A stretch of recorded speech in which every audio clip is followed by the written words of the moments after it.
Good morning, everybody, and welcome to Law and Crime. I'm Jesse Weber, and thanks for joining us here on the network, where we cover the most interesting live trials and legal stories in the news today. We are going to be live in multiple courtrooms across the country. We have a lot to cover, so you know what I'm going to say. Let's get started. Okay, a lot to break down in this case, and joining me are two very special guests who are going to stay with me the entire morning. First up, of course, forensic death investigator from Jacksonville State University, Joseph Scott Morgan. And joining us for the first time in the program, we're very happy to have him, the Deputy District Attorney from Fulton County, as well as the President of the National Black Prosecutors Association, Keith Lamar. Both of you, thank you so much for coming on, Keith and Joseph.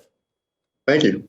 All right, Jesse. Keith, I want to start with you. Identification, big issue in this case. We saw it with Jane Doe number 1, but now we're seeing it with Jane Doe number 3. She never really saw his face, but she's identifying him based upon his body and tattoos. That's an issue, right? Yes, that's a major issue. Actually, if she's able to identify the tattoos accurately, it's going to help their case. But not seeing the face, not looking the man in the face with a first initial appearance is a hill that they got to overcome. Yeah, it's definitely something that they're going to have to overcome. And Joseph, you know, we haven't had an opportunity to talk about this case yet. You're talking about multiple incidents over a 15, 16-year span. What are your thoughts about how this case was prosecuted and investigated? Well, the fact that that they're coming after him with all 5 cases at one time was rather compelling to me. It seems almost an insurmountable task for the defense. I think it's brilliant on the part of the prosecution here, and there is going to be continue to be a mountain of evidence, both testimonial and I suspect physical evidence, as we move forward in this case. Again, this is all about connectivity, Jesse, from my perspective. Yeah, we're going to have an opportunity to talk more about that physical evidence, particularly with Jane Doe number 1. The idea that his DNA was on her pants, but the pants weren't collected for 3 months. Joseph, I want to get your perspective on that in a little bit. In the meantime, let's just go back to Jane Doe number 3, who testified yesterday. And as you've seen, she's not directly speaking. It's through an interpreter, so that's why there might be some confusion there. And again, we're not able to show her face. We're not able to show who she is, clearly, but it doesn't change the impact of what she's saying. Let's go. Okay, one of the things that I wanted to get your perspective on, Keith, was, okay, if we talk about some of these victims, right? So Jane Doe number 1, the incident happened on March 17th, 2018. Jane Doe number 2, May 13th, 2018. And Jane Doe number 3, May 24th, 2018. You have this close time frame. The last two, the Jane Doe number 1 reported 4 days after what happened. Jane Doe number 2 reported the next day, and Jane Doe number 3 reported the same day. So we have an idea of when this time frame happened. What's your perspective on the time frame? The time frame is very important because it shows kind of a mindset.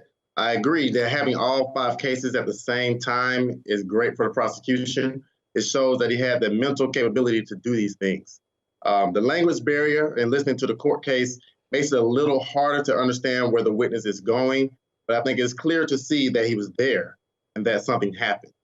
But Joseph, the thing that we don't have in a typical sexual assault case like we see with Jane Doe number 1 or Jane Doe number 2 is, what is the physical evidence tying the defendant to the charge of exposing himself to this third woman? What do we have?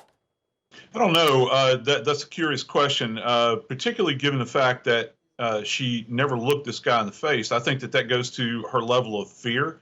I think that can elicit potentially sympathy from the jury. Also, you've got this woman who is being very well demonstrated in court is at a disadvantage from a language perspective. I can imagine jurors sitting there thinking, oh my gosh, this woman can't even speak English. She's in this court. She's got this millionaire guy that's exposing himself to her. That's what she's alleging. I think that's kind of powerful stuff. I've been in testimony in cases where there was an interpreter involved, and it creates a completely different dynamic in the courtroom as opposed to, us just conversing in our native tongue. Well, one other thing, you had mentioned fear. We also learned from this witness that as a part of Vietnamese culture, she's not supposed to look at what she claims strange men, strangers, in the face. That would indicate as well why she didn't look, and that's something to think about. Now, Keith, the defense, that's something to watch, how the defense cross-examines each one of these witnesses. We're going to play it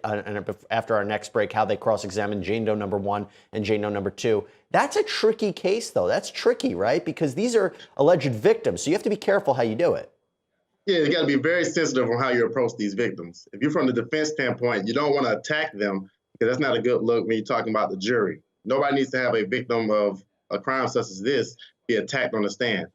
So actually, it's going to be pretty bad for the defense actually to cross-examine this particular witness because of the language barrier and because of her what she's telling you about her customs and not being able to look the man in the face. So it's going to be a battle for him. Yeah, the defense is trying to chip away at all of these 5 women. I do want to let you know there is no live court today in the Winslow trial. It's going to be back on Tuesday, but we just have so much to talk about with this case. Clearly, we got a lot to talk about here on the Law&Crime Network. We're going to take a quick break. When we come back, more discussion.